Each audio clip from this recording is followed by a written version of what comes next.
Wes, thank you for that introduction. And Wes is the real deal. The real deal. Folks, he's a combat veteran.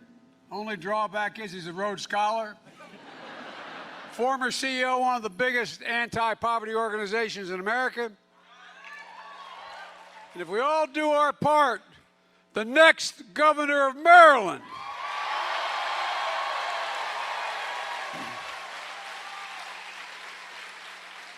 It's been said many times before and been said here today, and excuse my back. My mother would kill me with my back to y'all.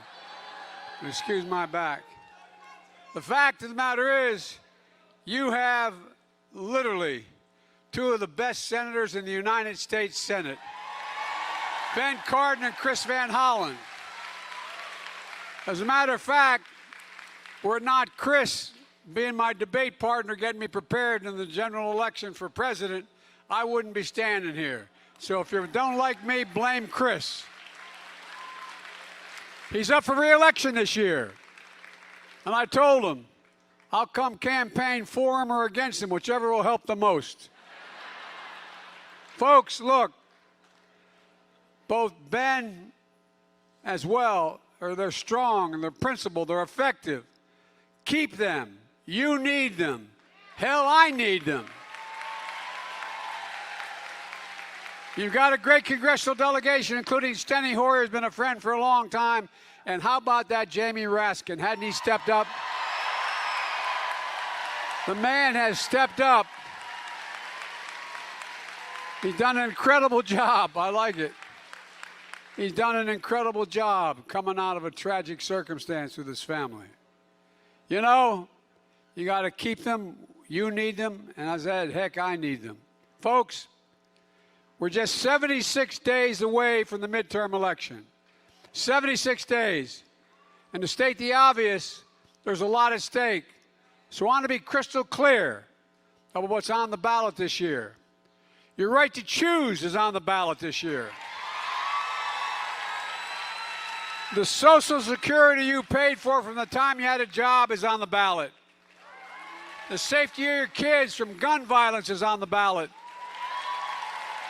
And it's not hyperbole. The very survival of our planet is on the ballot. Your right to vote is on the ballot. Even the democracy. Are you ready to fight for these things now? Well, then you need to do one thing. Vote. Vote. You got it. In 2020, you and 81 million Americans voted to save our democracy. That's why Donald Trump isn't just a former president. He is a defeated former president.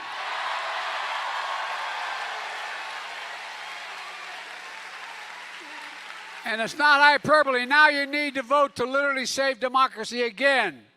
Look, I believe America's at a genuine inflection point. It occurs every 6 or 7 generations in world history. One of the moments that changes everything. And Americans are going to have to choose. You must choose. Will we be a country that moves forward or backward? Will we build a future or obsess over the past? Will we be a nation of unity, of hope, of optimism? Not a nation of anger, violence, hatred, and division. Trump and the extreme MAGA Republicans have made their choice to go backwards, full of anger, violence, hate, and division. But we've chosen a different path. Forward, the future, unity, hope, and optimism. I mean this sincerely. We choose to build a better America. This fall, there will be a choice between these two visions. And we must take our case to the American people and be crystal clear about it. There's no question it's been a hard few years. When I came to office, we were facing a once-in-a-century pandemic. a million people died. A million people. And over 9 million people get up in the morning and sit at that breakfast table or the dinner table with an empty chair because of that. Historic joblessness. Businesses struggling to stay open. So much lost learning for our kids in school. But we've come a long way. In 18 months, COVID no longer controls our lives. A record number of Americans are working, 10 million since I came to office. Businesses are growing. Our schools are open. And folks, it just didn't happen. It took a lot of hard work. It took a plan that we stuck to, even in the face of unrelenting attacks from the most powerful special interests in the country. And the whole notion of the burn it all down politics of MAGA Republicans continues to be a drumbeat. But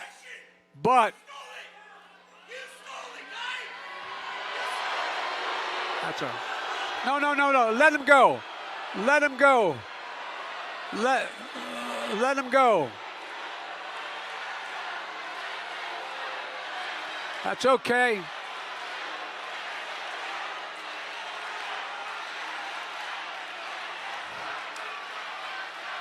Folks,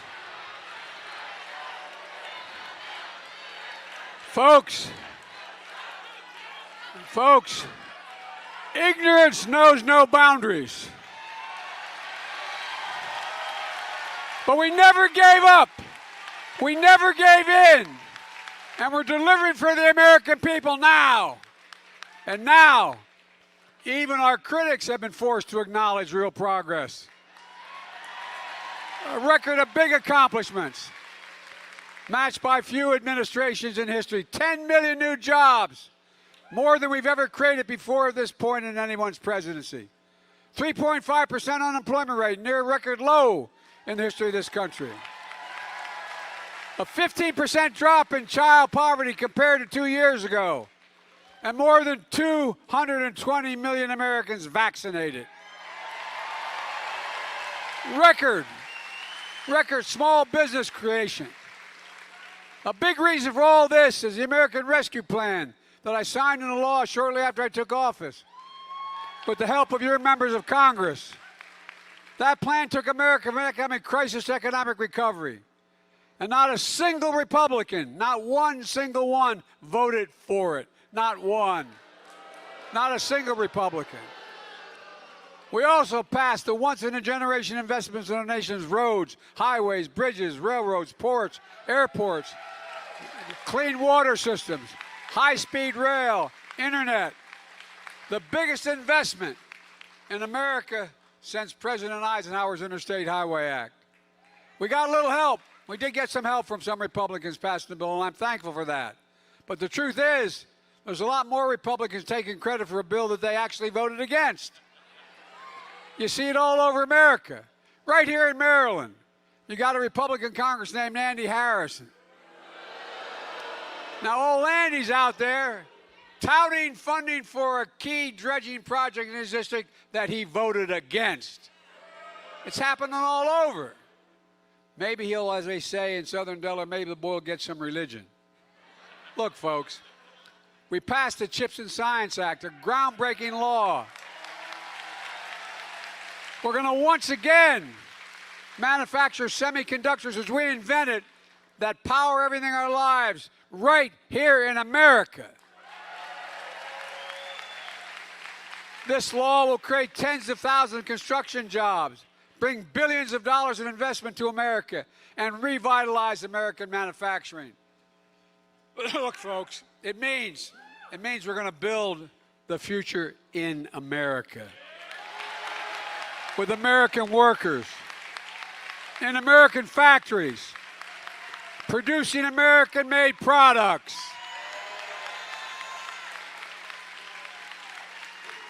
We took on the NRA.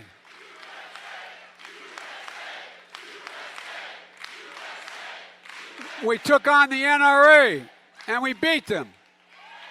We just passed the first significant gun safety legislation in 30 years in this country. And I promise you, we're not stopping here. I'm determined to ban assault weapons in this country.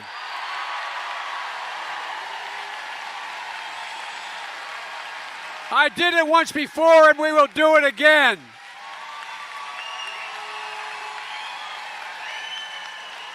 We're going to do it for those families in Buffalo, Uvalde, Newtown, El Paso, Parkland, Charleston, Las Vegas, Orlando. I've been to almost every one of those places to meet with those parents. We all got to do it. We're going to do it for all our kids. Gunned down on our streets every single day, every day that never make the national news. Folks, we're going to do it for your kids who are learning how to read and write in school instead of learning how to duck and cover.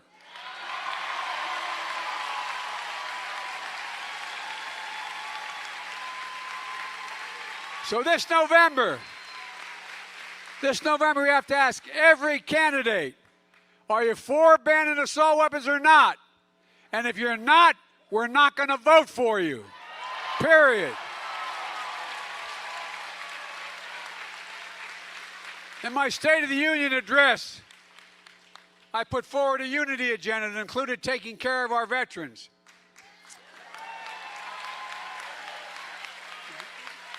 Especially our veterans who've been exposed to burn pits like my son, who got the Conspicuous Service Medal, as well as, I don't want to start talking about my son, but he spent a year in Iraq. He was only about 200 yards from one of the burn pits.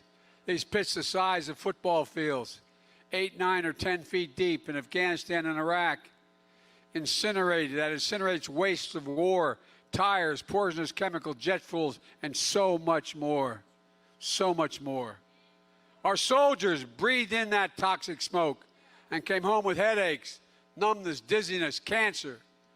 I just signed into law the PAC Act to take care of those veterans who were exposed to those burn pits. It's the least we could do for them. I believe a nation has many obligations, but only one truly sacred obligation: to equip the women and men we send to battle and take care of them and their families when they return home. Army Captain Wes Moore understands that. He saw it like my son saw it. We've done all this, but then our critics say inflation. You mean the global inflation caused by the worldwide pandemic and Putin's war in Ukraine? We're making progress. Since I took office this year, gas prices are down more than $1 this summer, and we're going to keep it going down. I just signed into law the historic Inflation Reduction Act, and it wasn't easy. We had to take on the big drug companies to pass this bill, and we did. For decades, Big Pharma fought to block giving Medicare the power to negotiate lower drug prices. And for decades, Big Pharma won. But not this year. The American people won, and Big Pharma lost. Medicare now has the power to negotiate for lower prescription drug prices. Seniors will see their out-of-pocket costs for drugs limited to no more than $2,000 a year, no matter how many drugs they need to take for cancer or other diseases. Limit. If you're on Medicare and have diabetes, your cost of insulin will be capped at $35 a month.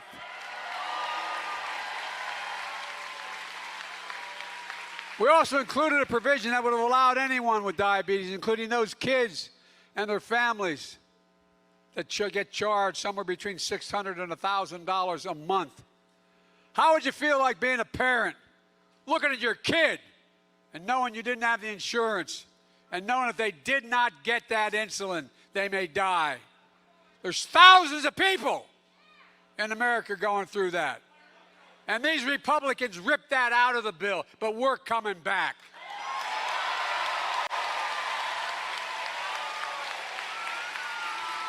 Look, this law also keeps down the cost of health care. Thanks to the American Rescue Plan and this new law, we're saving families of four an average of $2,400 a year on their health care premiums. They're big savings for someone making $70,000, $80,000, $100,000 a year as a family. It's a big deal. Some might even say it's a BFD.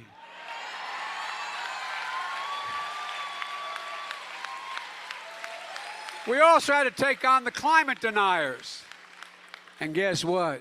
We beat them. We beat them.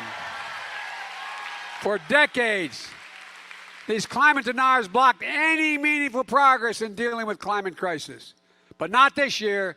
This year, the American people won and the climate deniers lost. And consequently, we're taking the most aggressive action to confront climate crisis ever. $368 billion. We created more than 1 million jobs. And it will help us triple our solar power, unleash American manufacturing to own the global market in electric cars. That's the future, made in America. For decades, the biggest corporations and the wealthiest Americans who fought to block a fair tax code. And for decade after decade, they won. That's why 55 of the largest Fortune 500 companies in America in 2020 paid zero in tax after making $40 billion. No, I'm not making this up. It's the God's truth. $40 billion. But this year, some of the biggest companies in America flooded Capitol Hill with lobbyists and money and campaign contributions. And they lost. The American people won.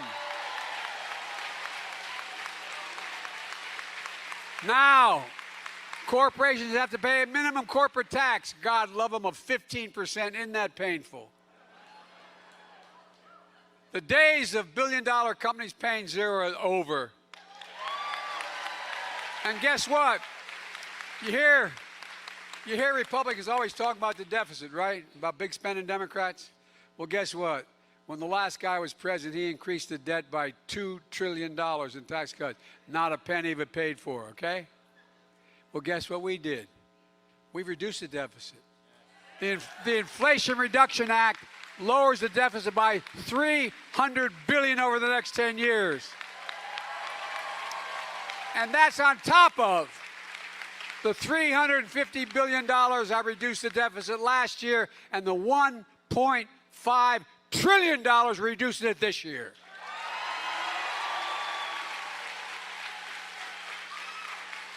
You'd think if the Republicans really cared about reducing inflation, they would have voted for the Inflation Reduction Act. But every single Republican voted against it, even though I know at least a dozen of them thought they should vote for it. But they would be primaried. Every single Republican in the House, every single Republican in the Senate, every single one, hear this, America, every single Republican voted against lower prescription drug prices, against lower health care costs, against tackling the climate crisis, against lower energy costs, against creating good-paying jobs, against the fair taxes, every single one. That's not hyperbole. Every single American needs to return the favor when we vote.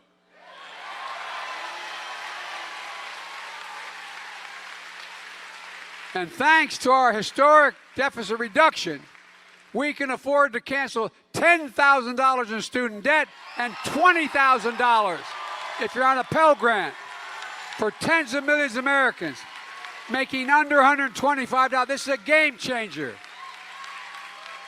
Look, every election is a choice. My dad used to have a saying. He said, Joey, don't compare me to the Almighty, compare me to the alternative. Well, the alternative to the Democrats are the MAGA Republicans. West knows all about MAGA Republicans. He's running against one of them. That's why West described him as so far outside the mainstream that it'll be dangerous in the governor's office. Well, you're absolutely right. And your current Republican governor, your Republican governor agrees with that. Just go check out what your Republican governor said about West's opponent. So how extreme are these MAGA Republicans? Just take a look what happened since the Supreme Court overturned Roe v. Wade. in red states after red state, there's a race to pass the most restrictive abortion limitations imaginable, even without exception for rape or incest. But these MAGA Republicans won't stop there. They want a national ban. They want to pass a legislative national ban in the Congress. If the MAGA Republicans win control of the Congress, it won't matter where you live. Women won't have the right to choose anywhere. Anywhere. Let me tell you something. If they take it back and they try and pass it, I will veto it. Next.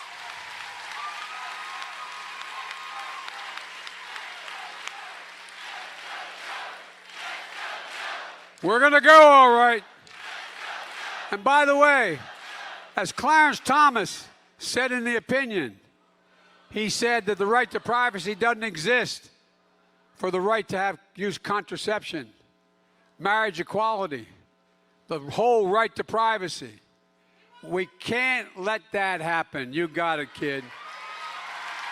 You can't let that happen. Not today, not tomorrow, not ever. And I don't believe we will. The MAGA Republicans have awakened to the powerful force in America, the women of this nation.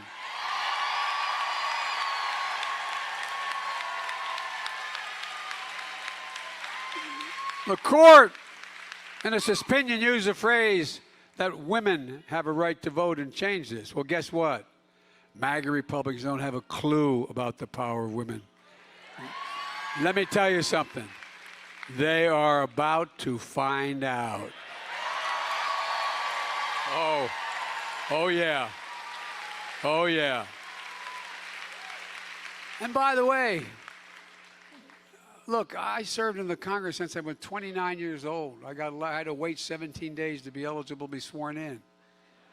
I've served with a lot of great Republicans. I mean it. A lot of great Thank you, man. Thank you, man. You got it. Well, here's the deal.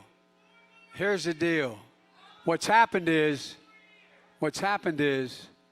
there are not many real Republicans anymore. By the way, your sitting governor, he's a Republican you can deal with. We disagree. No, I'm serious. But at least he's within the mainstream of the Republican Party. I respect conservative Republicans. I don't respect these MAGA Republicans. And folks,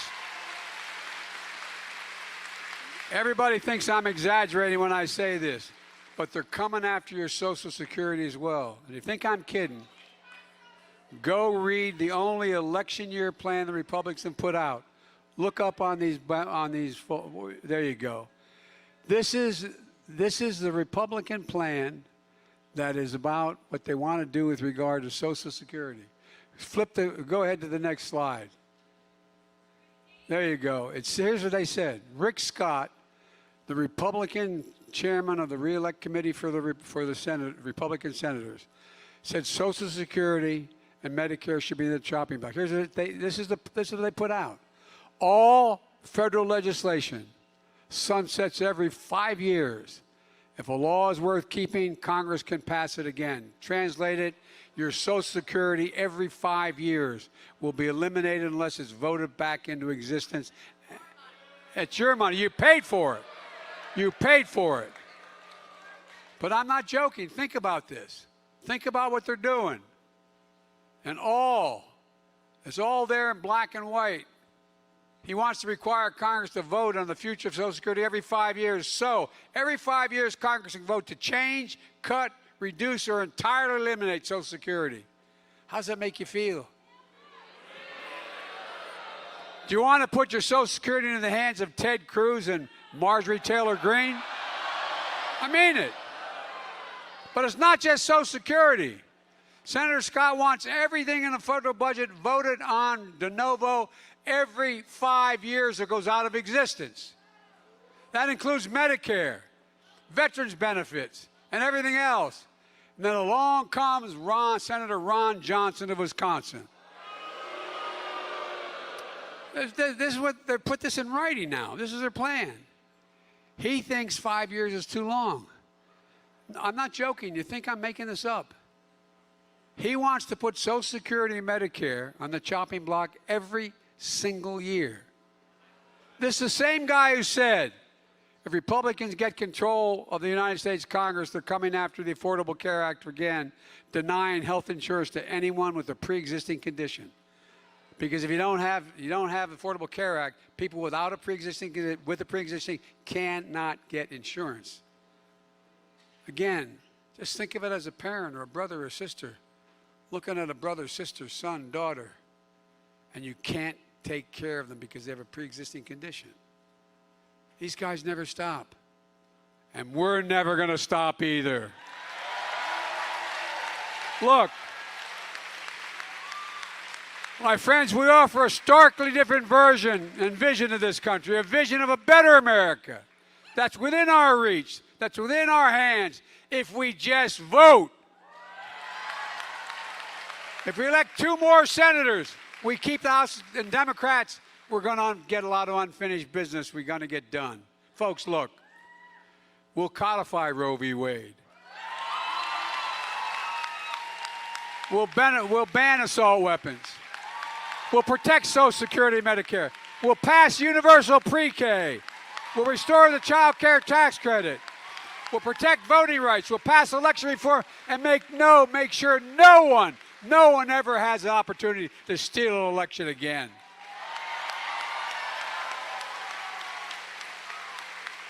And we'll continue to build an economy where everyone gets a fair shot. An economy built from the bottom up and the middle out, not the top down. An economy that rewards work, not wealth. Finally stops billionaires who pay an average of 8% federal tax. Less tax than a teacher or a firefighter. I think they should be able to be a billionaire, but pay your fair share, damn it. Because we understand something MAGA Republicans don't. Wall Street did not build this country, you did. Working people, middle class built this nation, and unions built the middle class.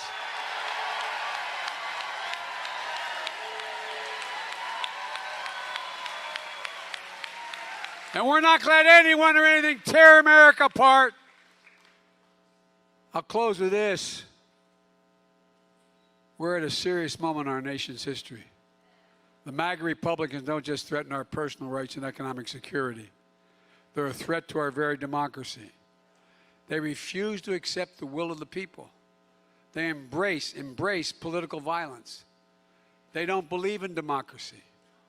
This is why, in this moment, those of you who love this country, Democrats, independents, mainstream Republicans, we must be stronger, more determined, and more committed to saving America than the MAGA Republicans are destroying America.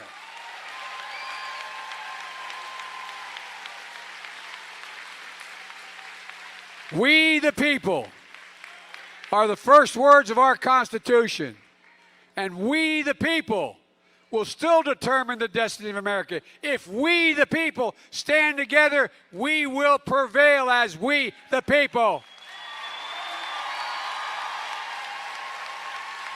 We just have to keep the faith. We just have to persevere. We just have to vote. Vote. Folks, we just have to remember who we are. We are the United States of America, and there's nothing beyond our capacity if we do it together. So let's get it done. God bless you all, and may God protect our troops. Thank you, thank you, thank you. We can do this. We can make it.